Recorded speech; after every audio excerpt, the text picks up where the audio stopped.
Hi. Today we are going to discuss a powerful and innovative genetic tool, used for rewriting the code of life, CRISPR. In 2020, Dr. Jennifer Doudna and Dr. Emmanuelle Charpentier were awarded the Nobel Prize in Chemistry for the development of a method for genome editing. According to a press release with the recipients, CRISPR is now known as genetic scissors that allow researchers to change the DNA of animals, plants, and microorganisms with extremely high precision. Some of the greatest discoveries in science come from the most unexpected places, so surely, CRISPR's journey began unexpectedly. In 2005, while studying Streptococcus pyogenes, a bacteria responsible for throat, tonsil, and skin infections in humans, Emmanuelle Charpentier discovered a molecule called tracer RNA, a component of a mysterious system in bacteria that was yet to be understood. This molecule, tracer RNA, was found to be part of the bacteria's ancient immune defense system, which helps bacteria fight off viral invaders by cutting their DNA and preventing future attacks. Charpentier published her findings in 2011, but she didn't stop there. She teamed up with biochemist Jennifer Doudna, an expert in RNA. Together, they took Charpentier's discovery a step further. Using their combined expertise, they were able to recreate the genetic scissors in a test tube. By simplifying the molecular components of the CRISPR-Cas system, they made scissors much easier to use in a laboratory setting. Charpentier and Doudna realized that these genetic scissors, in their natural form, could only cut viral DNA. So, they reprogrammed them. By controlling the scissors, they proved that CRISPR could be directed to cut any DNA sequence at a predetermined site. This meant that, for the first time ever, scientists could now edit genes with incredible precision, much like editing a document on a computer. This discovery paved the way for one of the most powerful and transformative tools in modern science. So, what exactly is CRISPR? CRISPR stands for Clustered Regularly Interspaced Short Palindromic Repeats.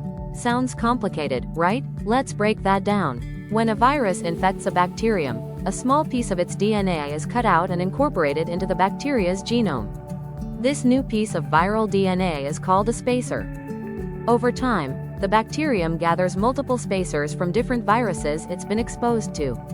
The spacers are unique sequences of foreign DNA that the bacteria has memorized from past infections, creating a genetic record that helps it fight off future invaders. In between these spacers are regions of DNA, called clustered palindromic repeats.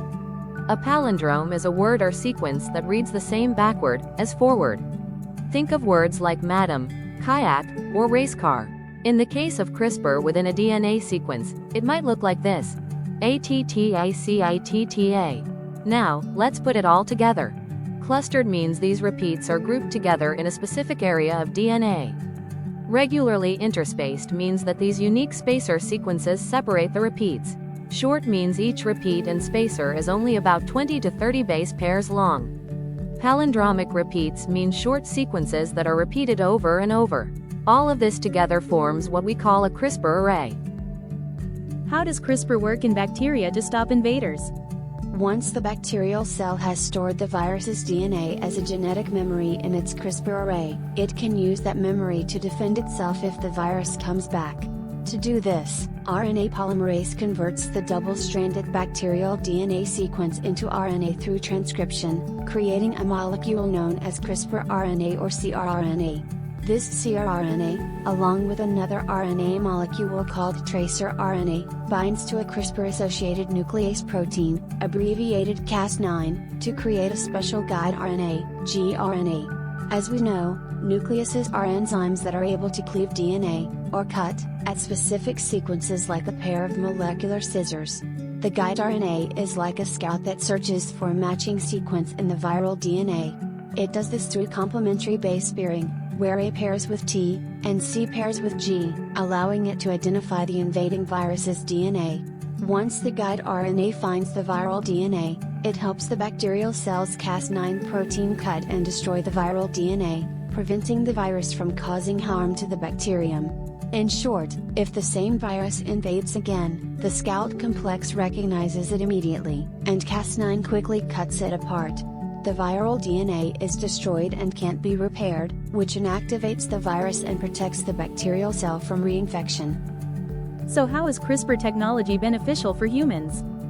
The CRISPR process is similar to how our immune system works.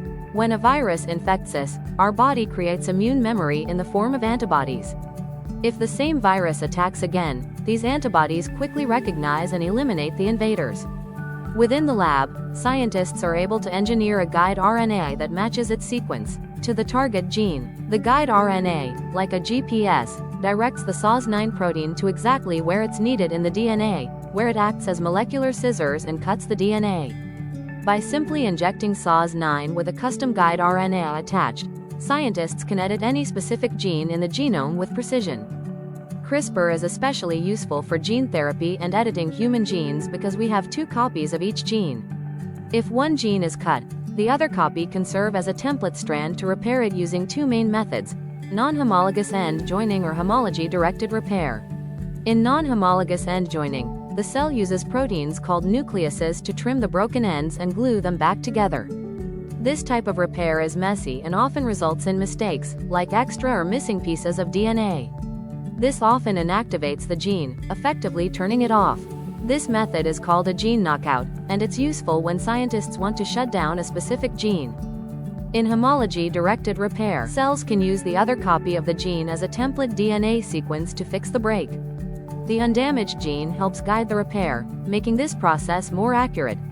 This method is powerful for studying genomes and observing the effects of changing or turning off genes responsible for diseases or conditions in an organism.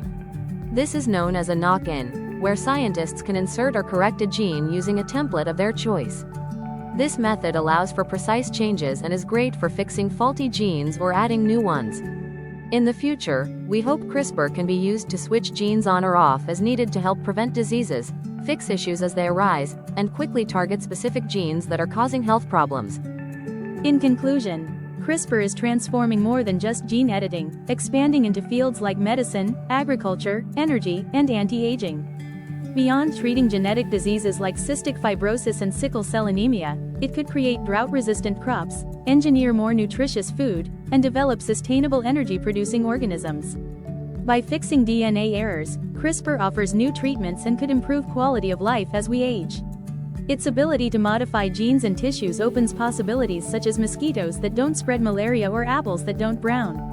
With cancer therapy trials in progress and the potential for universal virus vaccines, CRISPR is advancing both human health and environmental sustainability. Fast, cost-effective, and powerful, CRISPR is shaping the future of science and technology. Thanks for watching.